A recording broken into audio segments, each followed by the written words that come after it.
They began their journey to conquer the savage mountain, but only their lifeless bodies returned. Even so, one man ventured to conquer it single-handed. Despite knowing of such disasters, here are the worst 5. Viewer discretion is advised. In the summer of 2008, Alberto Zerain set out for the base camp of K2 equipped with a modest supply kit after months of physical conditioning and technical training. Zerain chose the Abruzzi spur for his ascent, driven by its relative directness and his familiarity with it from previous expeditions. Little did he know that just days after his campaign began, others who would choose this route would vanish without a trace. 12 days later, on the morning of August 1st, a diverse crew of climbers from the US, France, Norway, Serbia, South Korea, and Italy, backed by their Nepalese Sherpas and Pakistan's expert high-altitude porters, teamed up with an international squad funded by Dutch giant Norrit.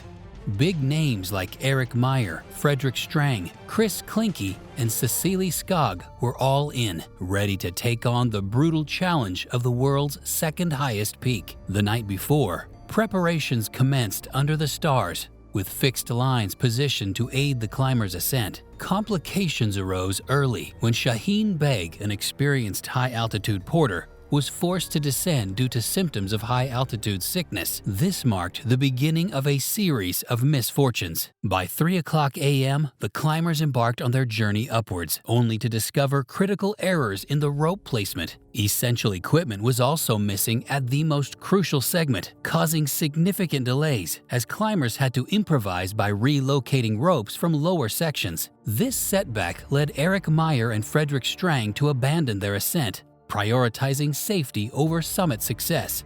Chris Klinke and Jel Steelman also turned back after enduring the harsh conditions for several more hours. But at 8:00 a.m., Dren Mandic from the Serbian team fell more than 100 meters down the bottleneck while adjusting his oxygen system and trying to pass another climber. The fall was fatal, and subsequent rescue efforts by his team went in vain. Later that day, Yehan Beg, a high-altitude porter, also fell while assisting with the retrieval efforts.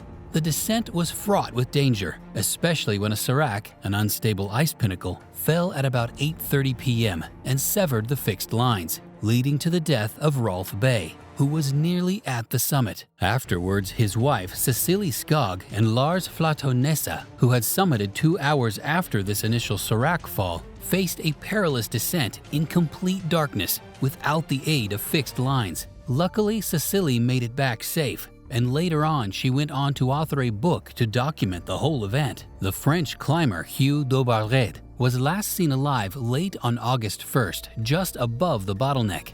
He had run out of oxygen and was visibly exhausted, presumed to have fallen or succumbed to the extreme conditions during the night. Mehrab Shah, a Pakistani porter, also perished that day. The dusk of August 1st marked the beginning of a deadly sequence of events. Park Kyung-hyo, Hwang Dong-jin, and Kim Hyo-hyung, 3 South Korean climbers, died in the serac fall on August 2nd while entangled in ropes with Jumik and Pasang Byot. Initially, part of the complex rescue operation, they were ultimately swept away by the falling ice. McDonnell, an Irish climber, was also believed to have been killed by the same serac fall that claimed the lives of Jumik Bot, Pasang Bot, and the 3 Koreans. Pemba Gyalje, a Sherpa, tried descending without ropes to reach safety, a decision mirrored by other climbers who navigated the bottleneck in the pitch darkness. The disarray continued into the early hours of August 3, 2008, as Wilco van Rulen, disoriented and fearing blindness, descended alone using a new route. Van de Geval and Gyalje made contact with Van Rulen on the season route early in the morning of August 3rd. The 3 managed to reach the base camp by 10:00 p.m. Finally, the rescue operation began, but it was already too late. The Pakistani military arrived on August 4th, 2008 to provide critical support to the survivors, marking the end of a tragic chapter in mountaineering history. Even to this day, the world mourns the loss of 11 climbers. It was actually very brave of Zerain to choose the Abruzzi route. because he obviously had no idea about what was going to happen to the people who ventured after him. Just a few days had separated him from being yet another body lining the path. But as he neared the location of the K2 disaster still ahead of him, the details of that disaster surely would be gripping his mind. To date, the 1986 K2 disaster remains one of the deadliest events in the history of mountaineering, particularly on K2, as it claimed 13 lives. As June began, teams from various nations set up their base camps, sprinkling the rugged terrain with colorful tents amid the stark, foreboding landscape. By early August, after weeks of acclimatizing and awaiting the bad weather, a break in the clouds presented the opportunity they had been waiting for. However, this window proved deceptively brief. As climbers from different expeditions pushed for the summit, the mountain was already enshrouding itself in what would become a deadly storm. This was not merely the beginning of a calamity. The death season had started earlier when an American team attempting the unclimbed Southwest Pillar, or Magic Line, lost leaders John Smolik and Alan Pennington to an avalanche on June 21st, with only Pennington's body recovered. Days later, French climbers Liliane and Maurice Berard reached K2 summit alongside Wanda Rutkiewicz, the first woman to do so without using bottled oxygen. However, during a forced bivouac near the summit, the Berards went missing during the descent. Liliane's body was found weeks later, and Maurice's in 1998. Other fatalities included Polish climber Tadeusz Piotrowski, Italian soloist Renato Casarotto, Slovak-Polish climber Wojciech Ras, and Muhammad Ali from a South Korean team. Alan Rouse led a British expedition on K2, aiming for the summit via the challenging Northwest Ridge. After initial setbacks and the disbandment of his group, Rouse continued his ascent with cameraman Jim Curran, who later returned to base camp while Rouse pressed on. Rouse eventually joined forces with a group from several countries. They reached the final camp, but delayed their summit attempt by a day.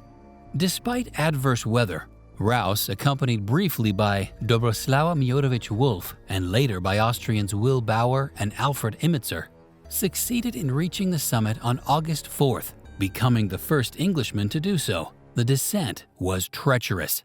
The team encountered Julie Toulis and Kurt Diemberger, whom they failed to persuade to turn back. Toulis later fell, and both had to bivouac exposed to the elements. The group faced a severe storm at Camp 4, suffering from hypoxia, dehydration, and extreme cold. Toulis succumbed to high-altitude pulmonary edema. The survivors waited out the storm, but Rouse, in severe distress, was left behind and later died. The remaining climbers, severely weakened, made a desperate descent. Imitzer and Weiser perished just short of safety, while Bauer and Diemberger, though rescued, suffered severe frostbite. Unlike the big teams loaded with gear and support, Zerain was pretty much on his own. He lacked the basic resources that other expeditions had. Just to secure a place on the mountain, he made a deal with a local and agreed to work as a porter to earn his keep. In exchange, he was given a site for his tent. Zerain's determination earned him a lot of respect from the local crew. They even said they hadn't seen a Westerner climb like a Sherpa before. When it came time to talk about setting up the fixed lines with other teams, Zerain saw that many were too caught up in summit fever, obsessing over reaching the top no matter what. He wasn't about that life. He decided to head up from Camp 3 on his own, steering clear of the drama and focusing on the climb itself. Zerain's lone ventures are difficult to understand, but looking at a previous disaster that ended up taking the lives of a father and son and the unimaginable sorrow of their family, I completely understand Zerain's decision. On July 26, 2013, Marty and his son Denali were climbing K2. Martin, or Marty Schmidt himself, was born in Lodi, California on June 10, 1960. After graduating from Castro Valley High School, he took up climbing in the Sierra Nevada. At 20, Marty joined the U.S. Air Force, serving in the elite pararescue unit and earning the Air Medal for his heroics during a hotel fire in the Philippines. He first tackled Denali in Alaska back in 1983. Marty met Joanne Patty Munisteri in Santa Cruz in 1986. and they later married and had 2 kids, Denali and Sequoia. As Marty and his son Denali climbed towards K2's Camp 3, an avalanche struck their camp. A few days later, on July 29th, Marty's daughter Sequoia D'Angelo confirmed on Twitter that both had tragically passed away. During Zerain's ascent of K2 via the Abruzzi Spur, he followed the specific yet deceptive sequence of locations that marked the climb's progression. Starting at base camp, the expedition's hub, he began his journey up the mountain. As he ascended, he encountered House's Chimney at 6,650 meters, which is a challenging technical rock section that required precise climbing skills. From there, he moved on to the Black Pyramid, resting 7,200 meters above the ground level. It is a steep and difficult section of rock that tested his endurance. Higher up the mountain, he reached the shoulder at 7,900 meters, a flatter area where climbers typically rest and prepare for the final summit push. The most dangerous part of the climb was next, the infamous bottleneck at 8,200 meters, a steep, narrow couloir beneath towering ice seracs, which he had to navigate before reaching the summit of K2. As he struggles with his exhaustion growing after several days of effort, his fears grow that he isn't going to make it. There were many who struggled to reach this height, only to never return. And there continued to be more, just like local hero Ali Sadpara.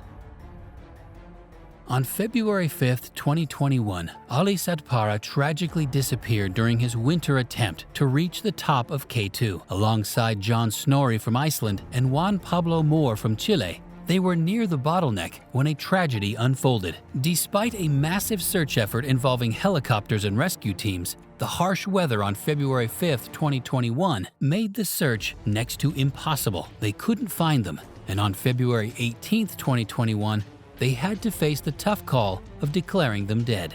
Later, on July 26, 2021, they found Ali Sadpara's body near the bottleneck area of K2. They were able to bring him back down, which was a small consolation to everyone who admired him and his family. Ali rests as a hero for his incredible skills and his groundbreaking adventures in the mountains. Zerain was now beyond the bottleneck and reached the summit. He had done it, but Zerain began his descent aware of the immense risks still before him on his way down. During his descent, he encountered climbers still pushing for the summit, as well as others who were beginning their descent. The bottleneck became crowded with climbers at different stages of exhaustion and focus. Zerain had already descended past the most dangerous sections of the bottleneck when a serac collapse occurred, and he was one of the lucky few who managed to avoid the disaster. He descended cautiously, and he was able to make his way back down to the lower camp safely. Other climbers, however, were not so fortunate. The fickle weather of K2 has always plagued those who dare to climb it. On August 13, 1995, K2 claimed the lives of 6 climbers, including American Rob Slater and New Zealander Bruce Grant. They were part of an international group that had linked up at Camp 4, sitting roughly 7,600 meters up. Despite good weather earlier, they were caught in a sudden storm with winds over 160 kilometers per hour after reaching the summit. Among the victims was Allison Hargreaves. Her gear was later found below, hinting she was blown off during the storm. 2 Spanish climbers, Pepe Garces and Lorenzo Ortas, not to be confused with Lorenzo Ortiz, made it through but suffered severe frostbite and exhaustion. They had to be airlifted after enduring 6 days exposed to the elements without a tent. Upon his return, Zerain's achievements were met with both admiration and introspection. He had survived where countless others hadn't. If that were me, I'm not sure I'd ever want to do it. But Zerain was a different type of man. So what do you say? Would you risk everything like Zerain to climb a mountain like K2, knowing how unpredictable the circumstances could be? Let us know in the comments. Make sure to subscribe to the channel, because I'll be posting the tragic story of Zerain's Nanga Parbat climb soon, and you surely won't want to miss that. See ya!